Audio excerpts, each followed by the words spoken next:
আল্লাহ রাব্বুল আলামিন আমাদেরকে পৃথিবীতে একা একা ছেড়ে দেননি। পৃথিবীতে পাঠিয়ে দিয়ে আল্লাহ পাক আমাদেরকে আসমানি কিতাব দিয়েছেন। কি দিয়েছেন? প্রত্যেক যুগে যুগে আসমানি কিতাব এসেছে। তাওরাত, জাবুর, ইনজিল, কোরআন এসেছে। আগেকার আসমানি কিতাবগুলো কি এখন চলবে না চলবে না? আগেকার আসমানি কিতাবগুলো কি এখন চলবে না চলবে না? যখন থেকে নবী মুহাম্মদ সাল্লাল্লাহু আলাইহি ওয়াসাল্লাম নবী হয়েছেন এবং তার উপরে কোরআন নাজিল হয়েছে, এখান থেকে নিয়ে কিয়ামত পর্যন্ত অন্য কোনো আসমানি কিতাব কেউ মানলে কি চলবে না চলবে না? এ বিষয়ে নবী সাল্লাল্লাহু আলাইহি ওয়াসাল্লামের একটা হাদিস বলি, তারপর সামনে যাই। একদিন নবী সাল্লাল্লাহু আলাইহি ওয়াসাল্লামের সামনে ওমর রাদিয়াল্লাহু আনহু বসে আছেন। কে বসে আছেন? ওমর রাদিয়াল্লাহু আনহু নাম তো জানেন, ইসলামের দ্বিতীয় খলিফা। নবীজিকে বলছেন যে তাওরাতে কিছু সুন্দর কথা আছে ইয়া রাসূলুল্লাহ। এই কথা বা এই স্টেটমেন্ট শোনার সাথে সাথে নবী সাল্লাল্লাহু আলাইহি ওয়াসাল্লামের চোখ মুখ রাগে লাল হয়ে গেল। হাদিসটা মিশকাতে আছে। রাগে লাল হয়ে নবী সাল্লাল্লাহু আলাইহি ওয়াসাল্লাম বলছেন যে ইয়া ওমর, হে ওমর, তুমি আমার সামনে তাওরাত পড়ছো? জেনে রাখো, লাউ কানা মূসা হাইয়ান, যদি মূসা আলাইহিস সালাম এখন জীবিত থাকতো। তাওরাত কার উপর নাজিল হয়েছে? মূসা। তাওরাত পড়ছো আমার সামনে? তাওরাত যার উপর নাজিল হয়েছে সেই মূসা আলাইহিস সালাম যদি জীবিত থাকতো এখন, ফাত্তাবা'তুমুহু, আর তোমরা আমাকে বাদ দিয়ে তার অনুসরণ করতে, ওয়া তারাকতুমুনি, আমাকে ছেড়ে দিতে, লা দালালতুম আন সাওয়াইস সাবিল, তাহলে তোমরা অবশ্যই পথভ্রষ্ট হয়ে যেতে। তাওরাত পড়ছো, এখন যদি মূসা আলাইহিস সালামও জীবিত থাকতো আর তোমরা আমাকে বাদ দিয়ে নবী মূসার অনুসরণ করা শুরু করতে, তোমরা অবশ্যই জাহান্নামী হয়ে যেতে। লাউ কানা মূসা হাইয়ান, যদি মূসাও জীবিত থাকতো এখন, আবার যদি জীবিত করা হয় আলাইহিস সালাম, লাত্তাবা'নি, অবশ্যই তাকে আমার অনুসরণ করতে হবে। কথা কি বুঝতে পারছেন? এই কারণে শেষ জামানা যখন ঈসা ইবনে মারইয়াম আসবেন, তিনি নতুন কোনো শরীয়ত নিয়ে আসবেন না। কি নিয়ে আসবেন? তিনি মুহাম্মদ সাল্লাল্লাহু আলাইহি ওয়াসাল্লামের অনুকরণ রূপেই পৃথিবীতে আসবেন ইনশাআল্লাহ। তো আল্লাহ পাক আমাদেরকে দিয়েছেন আল কোরআন, এবং কোরআন এর ব্যাখ্যা হচ্ছে হাদিস। নবী সাল্লাল্লাহু আলাইহি ওয়াসাল্লাম বিদায় হজের ভাষণে বলেছেন, এই হাদিসটা খুব ভালো করে মনে রাখবেন। তিনি বলেছেন যে তারাকতু ফিকুম আমরাইন, আমি তোমাদের মাঝে মাত্র দুটা বস্তু ছেড়ে যাচ্ছি। কয়টা বস্তু? দুটা বস্তু। লান তাদিল্লু মা তামাসসাকতুম বিহিমা, তোমরা কোশ্চিনকালেও পথভ্রষ্ট হবে না যতদিন পর্যন্ত এই দুটাকে আঁকড়ে ধরে থাকবে। ঠিক আছে? তোমরা কোশ্চিনকালেও পথভ্রষ্ট হবে না যতদিন পর্যন্ত এই দুটাকে তোমরা শক্ত করে আঁকড়ে ধরে থাকবে। অন্য হাদিসে আছে দাঁতের মাড়ি দিয়ে কামড়ে থাকবে। আপনি সামনের দাঁত দিয়ে কিছু কামড়াতে গেলে কিন্তু টান দিলে ছিঁড়ে যাবে না? দাঁতের মাড়ি দিয়ে যদি শক্ত করে ধরেন, এত সহজে কিন্তু টান দিলে ছিঁড়বে না। এই জন্য নবীজি বলছেন সাল্লাল্লাহু আলাইহি ওয়াসাল্লাম দাঁতের মাড়ি দিয়ে কামড়ে ধরে থাকবে কোরআন এবং সুন্নাহকে। সেই দুটো বস্তু কি? নবী সাল্লাল্লাহু আলাইহি ওয়াসাল্লাম বলছেন, একটা হচ্ছে কিতাব আল্লাহ, আল্লাহ পাকের কিতাব মানে কি? আল কোরআন। ওয়া সুন্নতি নবীহি, মানে নবীর সুন্নাত, অর্থাৎ হাদিসগুলো। কোরআন এবং সুন্নাহ মিলে ইসলাম। এই ইসলামটাই হচ্ছে আল্লাহ রাব্বুল আলামিনের মনোনীত সর্বশেষ দিন, সর্বশেষ টেস্টিমেন্ট। মানে আদম আলাইহিস সালামও তো মুসলিম ছিলেন, নূহ আলাইহিস সালামও মুসলিম ছিলেন, ঈসা আলাইহিস সালাম, মূসা আলাইহিস সালাম, ইব্রাহিম আলাইহিস সালাম, এই যে লক্ষ লক্ষ নবী রাসূল, তারা মুসলিম ছিলেন না? সবাই মুসলিম ছিলেন, কিন্তু সর্বশেষ যে বিধিবিধানগুলো আল্লাহর পক্ষ থেকে এসেছে সেটা কি? কোরআন এবং সুন্নাহ এবং ইসলামের এই নতুন রূপটা, সর্বস্বীকৃত সর্বনতুন যে রূপটা, এটা কিয়ামত পর্যন্ত থাকবে ইনশাআল্লাহ। তো ইসলাম চিরপ্রাচীন এবং চির নতুন, চির আধুনিক। আমরা কি বুঝাতে পারছি? এখন এই ইসলামটা কি পরিবর্তনযোগ্য? উত্তর না। আল্লাহ পাক সূরা মাইদার 3 নম্বর আয়াতে বলছেন, আল ইয়াউমা আকমালতু লাকুম দীনাকুম ওয়া আতমামতু আলাইকুম নি'মাতি ওয়া রাদিতু লাকুমুল ইসলাম দীনান। আল্লাহ পাক বলছেন, আজকে আমি তোমাদের উপরে দ্বীন ইসলামকে পরিপূর্ণ করে দিলাম। পরিপূর্ণ করে দেওয়ার অর্থ হচ্ছে এখানে সংযোজন বিয়োজনের কোনো সুযোগ নাই। কেউ যদি বলে 5 ওয়াক্ত নামাজের জায়গায় 6 ওয়াক্ত বানাই দিব আমরা, ঠিক আছে? সুযোগ আছে? সুযোগ নাই। জাকাতের বিধানটা খুব কঠিন মনে হয়, জাকাতের নিসাবটা একটু কমাই দিব, পারবে? ইসলামের চুল পরিমাণ কিছু ঢোকানোর বের করার কোনো সুযোগ নাই। কেন নাই? কারণ আল্লাহ পাক এই দিনটাকে পরিপূর্ণ করে দিয়েছে। আল ইয়াউমা আকমালতু লাকুম দীনাকুম, দিনটাকে কামেল করেছি। কামেল মানে, কামেল পাস মানে কি? সার্টিফিকেট পাইছে পরিপূর্ণ, তাই না? সার্টিফিকেট সব কিছু না, জ্ঞান সব কিছু। এবং এই জ্ঞান শুধুমাত্র বই পড়ে অর্জিত হবে এমনও নয়। জ্ঞান আসে কার পক্ষ থেকে? আল্লাহর পক্ষ থেকে। এটা মনে রাখবেন, জ্ঞান আল্লাহর পক্ষ থেকে আসে। হ্যাঁ, জ্ঞান কখন আসবে? যখন আপনি পরিশ্রম করবেন, আপনার পরিশ্রম আল্লাহ পাক দেখবেন, আপনি ধারাবাহিকভাবে লেগে থাকবেন, আল্লাহর কাছে বেশি বেশি দোয়া করবেন, পাপ ছেড়ে দিবেন, গুনাহ ছেড়ে দিবেন, গুনাহমুক্ত অন্তর নিয়ে আল্লাহর কাছে কান্নাকাটি করবেন, আল্লাহ পাক ইনশাআল্লাহ ইলম দান করবেন ইনশাআল্লাহ। ইমাম শাফি রাহিমাহুল্লাহ বলতেন যে আমি অনেক পড়ি কিন্তু ভুলে যাই। তার ওস্তাদ তাকে বললেন যে তুমি পাপ করা ছেড়ে দাও, যদি গুনাহ করতে থাকো তাহলে তোমার অন্তরে আল্লাহর নূর নাজিল হবে না। ঠিক আছে, গুনাহ মুক্ত অন্তর নিয়ে ইলম চর্চা করতে হয়। আল্লাহ পাক তৌফিক দান করুন আমিন। আর ইলম অর্জন করে যদি অহংকার আর হিংসা চলে আসে তাহলে সেই ইলম হবে শয়তানের ইলম। শয়তান প্রচণ্ড আলেম ছিল, কিন্তু ইবলিস কি ছিল? আলেম ছিল। সে কিন্তু আলেম আর আবেদ ছিল, সে ইলম অনেক অর্জন করেছিল এবং আল্লাহ পাকের প্রচুর ইবাদত করত, কিন্তু তারপরেও কেন সে জাহান্নামী হলো? কারণ একটাই, আবা ওয়াস্তাকবারা, সে উদ্ধত হয়েছিল, অহংকার করেছিল। ইসলাম পরিপূর্ণ, এখানে সংযোজন বিয়োজনের কোনো সুযোগ নাই। এখন ইসলাম ছাড়া অন্য কোনো দিন মানলে কি হবে কিনা? আল্লাহ পাক সূরা আলী ইমরানের মধ্যেই বলছেন, ওয়ামাই ইয়াবতাগি গায়রাল ইসলামি দীনান ফালা ইউকবালা মিনহু, কেউ যদি ইসলাম ছাড়া, এই পরিপূর্ণ দিনটা ছাড়া অন্য কোনো জীবন ব্যবস্থা তালাশ করে, তার পক্ষ থেকে কশ্চিন কালেও কোনো আমল কবুল করা হবে না। এটা কার কথা? আল্লাহর কথা। একটা জায়গায় আমি ফোকাস করি যে দিন পালন করতে গিয়ে সবচেয়ে বড় চ্যালেঞ্জটা হচ্ছে, সেটা হচ্ছে আল্লাহকে পাওয়া। কি করা? যে আল্লাহর কাছ থেকে আমরা এসেছি, সেই আল্লাহকে দুনিয়াতে এবং আখিরাতে পাওয়া, এটাই চ্যালেঞ্জ। আল্লাহকে যে ব্যক্তি পেয়েছে সে দুনিয়ার সব পেয়ে গেছে। আল্লাহকে যে পায় নাই সে আসলে কিছুই পায় নাই, ইহকাল পরকালের কিছুই পায়নি। এখন আমরা আল্লাহকে পাবো কিভাবে? এটা বড় প্রশ্ন না? যে আল্লাহর কাছ থেকে, যে জান্নাত থেকে আমরা পৃথিবীতে চলে আসলাম, আর সেই জান্নাতে যেতে হলে তো আমাকে আল্লাহকে পেতে হবে। আল্লাহকে পেতে হলে আমার কি কি করণীয়? খুব শর্ট করে আমি কয়েকটা পয়েন্টস আপনাদেরকে শেয়ার করছি। 1 নাম্বার, আল্লাহকে পেতে হলে অবশ্যই তার নবী মুহাম্মদ সাল্লাল্লাহু আলাইহি ওয়াসাল্লামকে অনুসরণ করতে হবে। এছাড়া আল্লাহকে পাওয়ার দ্বিতীয় কোনো পথ নেই। আল্লাহকে পেতে হলে অবশ্যই তার নবী মুহাম্মদ সাল্লাল্লাহু আলাইহি ওয়াসাল্লামের আদর্শগুলো জীবনের প্রতিটা ক্ষেত্রে বাস্তবায়ন করতে হবে। চলাফেরা, ওঠা বসা, খাওয়া দাওয়া, ইস্তেঞ্জা করা, মুআমালাত, ব্যবসা বাণিজ্য, অর্থনীতি, সমাজ, রাষ্ট্র, সব ক্ষেত্রে আপনাকে মুহাম্মদ সাল্লাল্লাহু আলাইহি ওয়াসাল্লামের তরিকা, আদর্শটাকে ফলো করতে হবে। তাহলে আপনি আল্লাহকে পাবেন ইনশাআল্লাহ। যে ব্যক্তি আল্লাহকে পেয়েছে সে দুনিয়াও পেয়েছে, আখিরাতও পেয়েছে। যে আল্লাহকে পায় নাই, দুনিয়াও বরবাদ, আখিরাতও বরবাদ। 1 নাম্বার তাহলে কি কাজ? আল্লাহ পাকের সর্বশেষ নবী মুহাম্মদ সাল্লাল্লাহু আলাইহি ওয়াসাল্লামকে অনুসরণ করা, তার আদর্শ মেনে চলা, 1 নাম্বার। 2 নাম্বার হচ্ছে 5 ওয়াক্ত নামাজ। আল্লাহকে পেতে হলে নামাজ লাগবে। নামাজ নাই, আল্লাহ নাই। ওয়াস্তাঈনু বিস-সাবরি ওয়াস-সালাহ, তোমরা সবর এবং সালাতের মধ্য দিয়ে আল্লাহর সাহায্য প্রার্থনা করো। আমরা এই জন্য নামাজে বলি ইয়াকা না'বুদু ওয়া ইয়াকা নাস্তাঈন, আমরা শুধু আপনারই ইবাদত করি এবং আপনার কাছেই সাহায্য প্রার্থনা করি। আল্লাহকে পেতে হলে নামাজের কোনো বিকল্প নাই। যে ব্যক্তি নামাজ পড়ে না, আল্লাহর সাথে তার কোনো সম্পর্ক নেই, নো কানেকশন। আপনি যে কোনো কিছু চাচ্ছেন, সেজদায় পড়ে আল্লাহর সামনে আত্মসমর্পণ করেই চাইতে হবে। ওয়াসজুদ ওয়াক্তারিব, আল্লাহ পাক কি বলেছেন? সেজদা করো, নিকটবর্তী হও। তো ব্যাখ্যা অনেক করা যায়। নামাজ না পড়লে কিন্তু মানুষ কুফরিতে লিপ্ত হয়। যে ব্যক্তি মান তারাকা সালাতান মুতাআম্মিদান ফাকাদ কাফারা, যে ব্যক্তি সালাতকে অস্বীকার করে, ফরজ নামাজকে অস্বীকার করে, সে ব্যক্তি কিন্তু কুফরিতে চলে যায়। ঠিক আছে। তারপরে বাইনা রাজুলি ওয়া বাইনা শিরকি ওয়াল কুফরি তারকুস সালাহ, একজন মুমিন বান্দা এবং অমুসলিমদের মধ্যে পার্থক্যই নামাজ। নামাজের বিষয়ে অনেক কথা আমি আগেও বলেছি, আপনারা শুনেছেন, অন্য আলেমদের কাছেও শুনেছেন। এক বাক্যে নামাজ না পড়লে ইসলামের রশিটা কেটে যাবে। মুআয বিন জাবালকে নবী সাল্লাল্লাহু আলাইহি ওয়াসাল্লাম বলেছেন যে যদি মান তারাকা সালাতান মুতাআম্মিদান, কেউ যদি সালাতকে ইচ্ছা করে ছেড়ে দেয়, ফাকাদ বারিআত মিন জিম্মাতিল্লাহ, সে ব্যক্তি আল্লাহর জিম্মেদারি থেকে মুক্ত হয়ে যাবে। তার উপর আল্লাহর কোনো জিম্মাদারি নাই, আল্লাহর নিরাপত্তা, জিম্মাদারি থেকে সে মুক্ত। তো 5 ওয়াক্ত নামাজ আল্লাহ পাক আমাদের সবাইকে জামাতের সাথে পড়ার তৌফিক দান করুন। এর পাশাপাশি নফল নামাজ বাড়িয়ে দেওয়ার তৌফিক দান করুন এবং স্পেশালি তাহাজ্জুদের নামাজ যদি পারেন 2 রাকাত হলেও নিয়মিত তাহাজ্জুদের নামাজ পড়ার তৌফিক আল্লাহ পাক আমাদেরকে দান করুন। আর নামাজের বাহ্যিকতা নিয়ে এত বেশি ঝগড়ায় যাবেন না। এখন আমরা যত ঝগড়া নামাজের বাহ্যিকতা নিয়ে, হাত বাঁধা, রফুল ইয়াদাইন, আমিন আর পায়ে পা, এগুলো নিয়ে ঝগড়া শেষ আছে? নাই। ইসলামের বিরোধী শক্তিরা হাত ভেঙে ফেলার পায়তারা করে ফেলেছে অলরেডি। হাতই না থাকলে আপনি বাঁধবেন কোথায়? মনে করেন আপনার হাতই নাই, বাঁধবেন কি উপরে না নিচে?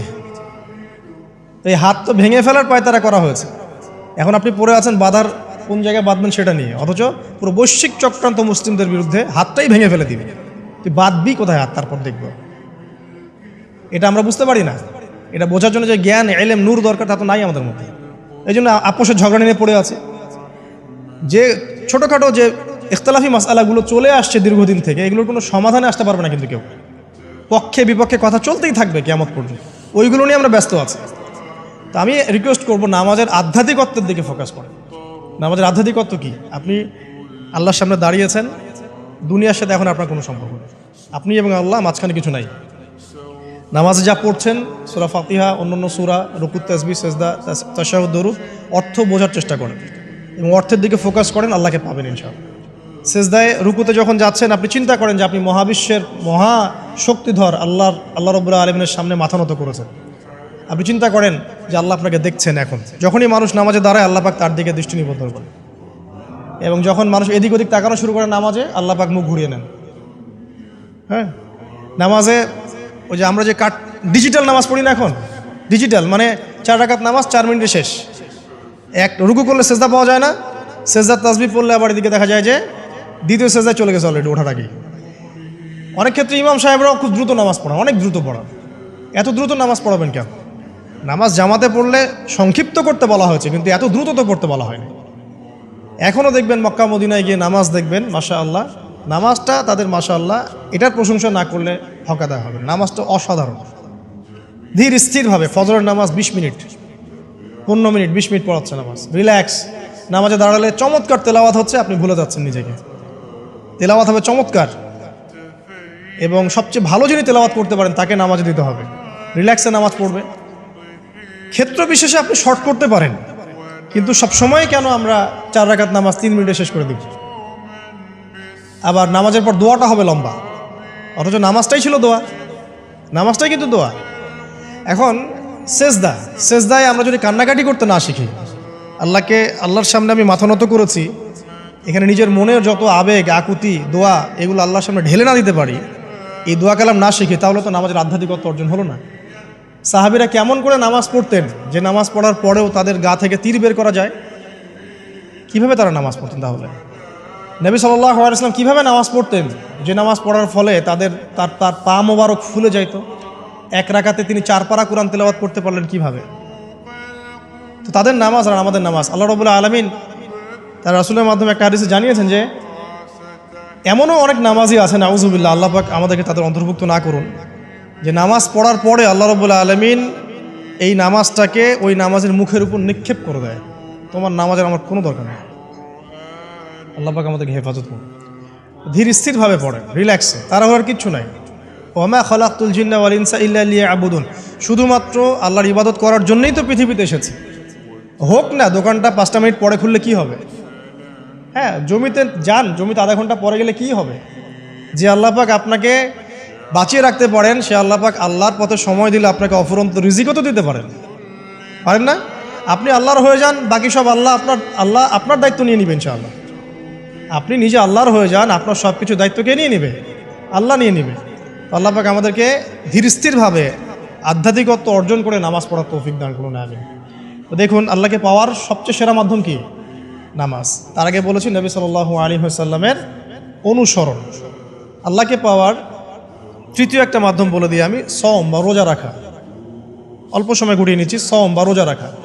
রোজা কেন আল্লাহকে পাওয়ার মাধ্যম জানেন? কারণ রোজা রাখা অবস্থায় আমরা কিন্তু গোপনে পানাহার করি না, করি? আমরা রোজা রেখেছি, গোপনে কিন্তু পানি খেতে পারি, কেউ দেখবে না। গোসল করছেন, আপনি পানি খেতে পারেন, কেউ দেখবে না। লুকিয়ে লুকিয়ে আপনি কিন্তু খাবার খেতে পারেন, কেউ দেখবে না, বাসায় কেউ নাই দেখার, কিন্তু আপনি খান না। আপনি সবর করেন, সহ্য করেন, একদম সূর্যাস্তের সময় গিয়ে আপনি ইফতার করেন। এই যে কাজটা আপনি কেন করেন? কারণ আপনি ফিল করেন যে আল্লাহ আপনাকে দেখছেন। কেউ আপনাকে দেখুক না দেখুক, আল্লাহ আপনাকে দেখছেন। এটাই হচ্ছে ইহসান, এটাই হচ্ছে আল্লাহ পাকের মারিফতকে উপলব্ধি করা। আল্লাহ রাসূল সাল্লাল্লাহু আলাইহি ওয়াসাল্লাম বলেছেন, ইহসান হচ্ছে আন তা'বুদাল্লাহা কাআন্নাকা তারা, তুমি এমনভাবে আল্লাহর ইবাদত করবে যেন তুমি আল্লাহকে দেখছো। ওয়া ইল্লাম তাকুন তারাহু ফাইন্নাহু ইয়ারাক, তুমি আল্লাহকে দেখতে না পারলেও বিশ্বাস করবে আল্লাহ তোমাকে দেখছেন। এটা রোজা রাখলে উপলব্ধি হয় না যে আল্লাহ আমাকে দেখছেন? এটা হচ্ছে আল্লাহকে পাওয়ার মাধ্যম। এই জন্য রমাজানের রোজা অবশ্যই রাখবো ইনশাআল্লাহ। পাশাপাশি এই যে সোমবার, বৃহস্পতিবার, বা এই যে মাসের 3 দিন আইয়ামে বীজের সওম আছে, 13, 14, 15, আরাফার সওম, আশুরার সওম বা নফল সওম, এগুলো রাখার অভ্যাস করলে আল্লাহকে পাওয়া যাবে ইনশাআল্লাহ তাআলা। আল্লাহ পাক আমাদেরকে বেশি বেশি সওম রাখার তৌফিক দান করুন, এবং আমাকে আপনাদের সবাইকে বিগত জীবনে আমরা যারা বিভিন্ন সময় সওম রাখি নাই বা রাখতে পারি নাই, বা বিভিন্ন সালাত পড়ি নাই, পড়তে পারি নাই, এগুলোকে হিসেব করে আদায় করার তৌফিক আল্লাহ পাক দান করুন, আমিন।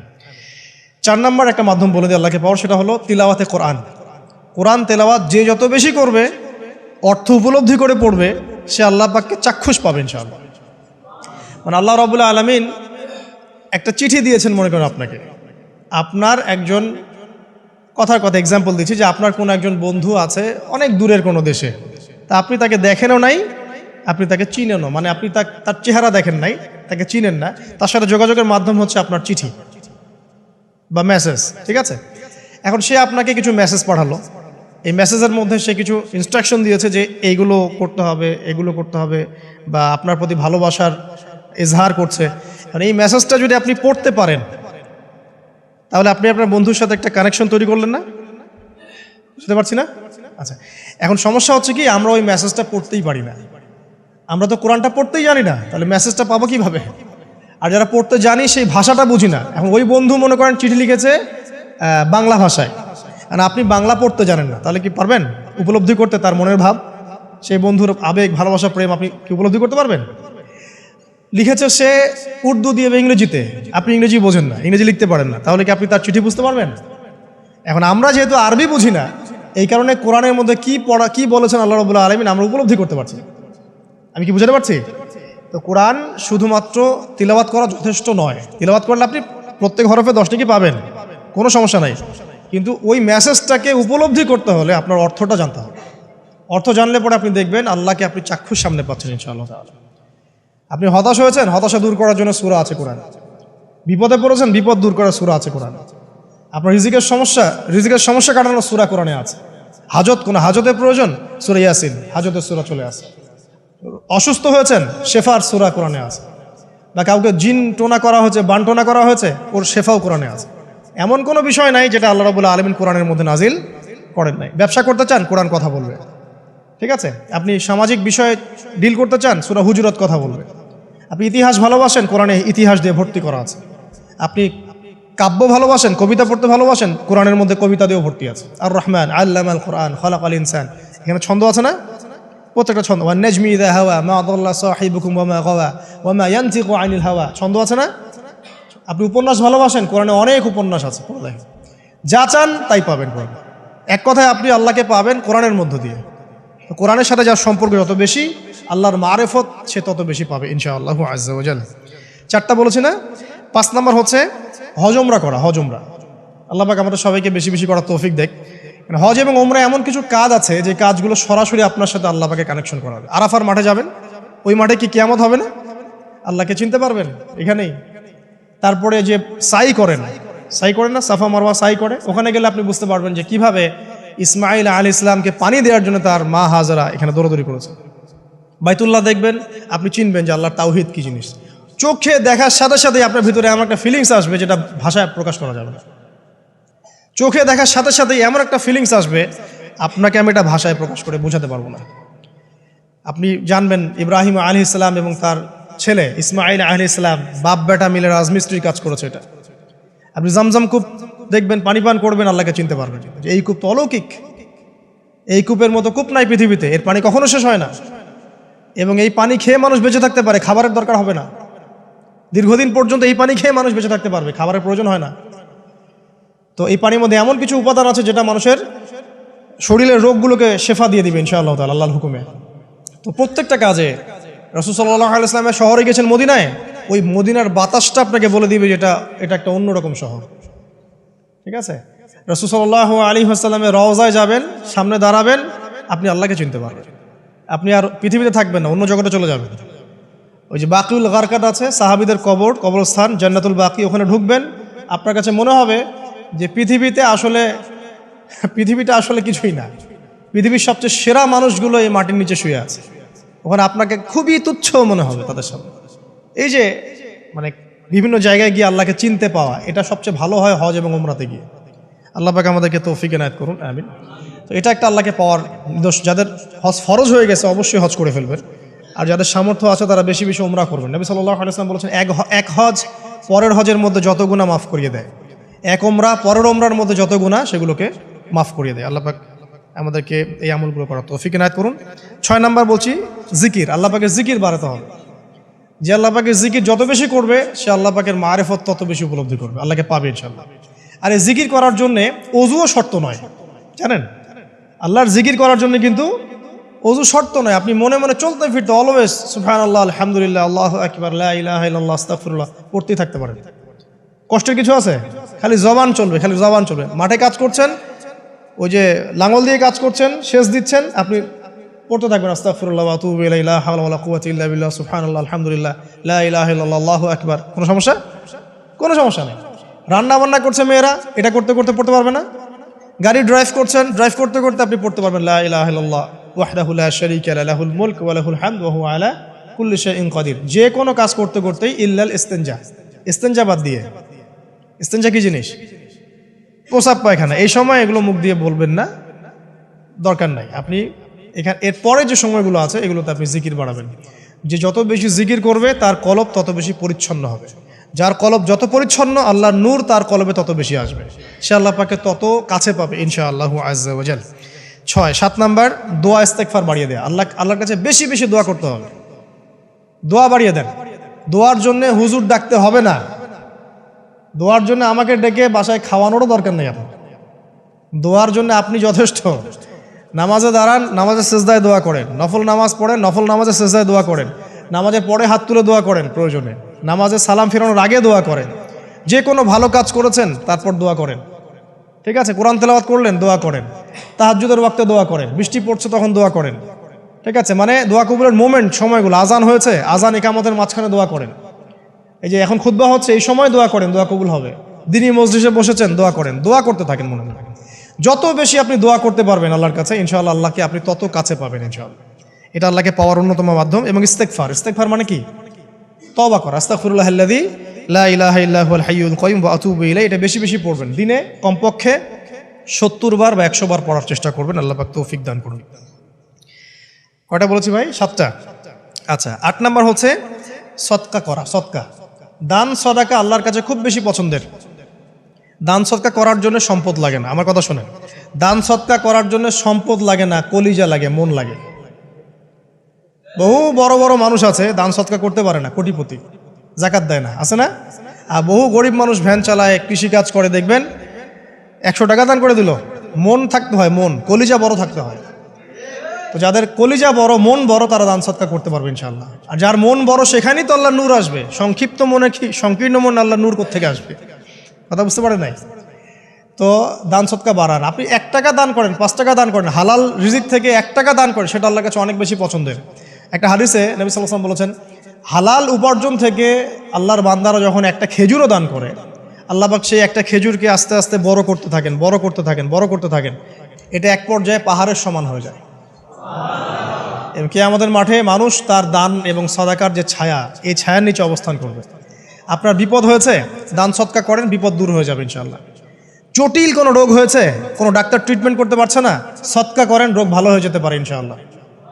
সদকার ব্যাপক ফজিলত আছে। সদাকা, দান সদাকা, দোয়া, এগুলো তাকদিরের যে বিপদ আপদগুলো আছে না, ঝুলে আছে, আমাদের তাকদিরে বিপদ আছে না অনেক, এগুলোকেও সরিয়ে দিতে পারে আল্লাহ। এই শক্তি আছে দোয়া এবং দান সদকার মধ্যে।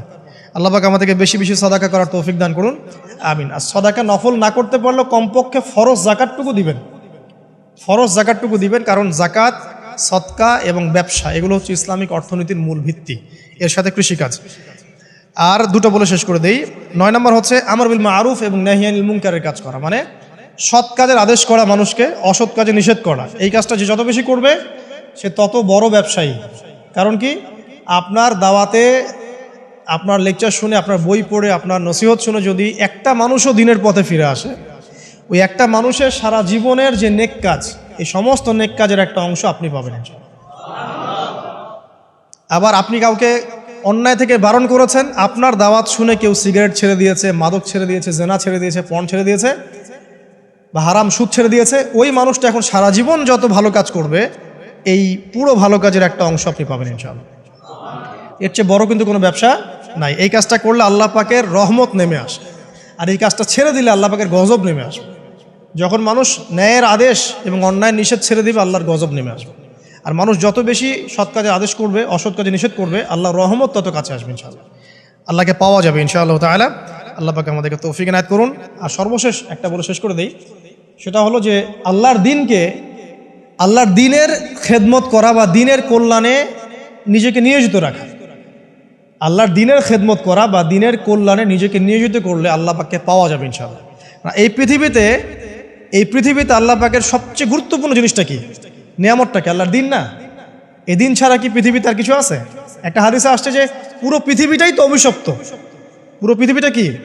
অভিশপ্ত। শুধুমাত্র দিনের এলেম অর্জনের জায়গা ছাড়া, তালেবে এলেমদের জায়গা ছাড়া, দিনী মাহফিলগুলো ছাড়া, যেখানে নামাজ হয় এই জায়গাগুলো ছাড়া বাকি সব অভিশপ্ত জায়গা। তো এখানে পৃথিবীতে সবচেয়ে গুরুত্বপূর্ণ এবং ইম্পর্টেন্ট আল্লাহর কাছে প্রিয় জিনিসটা কি? আল্লাহর দিন। তো আল্লাহর সেই প্রিয় জিনিসটাকে যারা এগিয়ে নেওয়ার চেষ্টা করবে, সেই দিনের খেদমত করার চেষ্টা করবে, দিনের জন্য একটা মসজিদ করা, একটা মাদ্রাসা করা, হ্যাঁ, একটা ভালো কোনো প্রকল্প করার চেষ্টা করবে, আল্লাহ পাক কি তাদেরকে রক্ষণাবেক্ষণ করবেন না? আল্লাহ পাক তাদের অভিভাবক হবেন না? নিঃসন্দেহ হবেন ইনশাআল্লাহ। এবং ইনশাআল্লাহ তাআলা তারা পৃথিবীতেও সফল হবে, পরকালেও ইনশাআল্লাহ তাআলা সাফল্যের চাদর তাদেরকে আঁকড়ে ধরবে ইনশাআল্লাহ তাআলা। আল্লাহ রাব্বুল আলামিন আমরা সবাইকে এই দুনিয়াতে আল্লাহকে পাওয়ার তৌফিক দান করুন, এবং যে কাজগুলো করলে পরে আল্লাহকে পাওয়া যায় সেই কাজগুলো বেশি বেশি করে করার তৌফিক আল্লাহ পাক দান করুন, এবং পরকাল আল্লাহ রাব্বুল আলামিন আমাদের গুনাহগুলোকে মাফ করে আল্লাহর রহমতের চাদরে আমাদেরকে আবৃত করে নিন। আল্লাহুম্মা আমিন। আকুলু কওলি হাযা আস্তাগফিরুল্লাহ লি ওয়া লাকুম ওয়া লিসাইরিল মুসলিমিন। বারাকাল্লাহু লানা ওয়া লাকুম বিল আয়াতিল হাকীম। ইন্নাহু তাআলা জাওয়াদুন কারীমুর রাউফুর।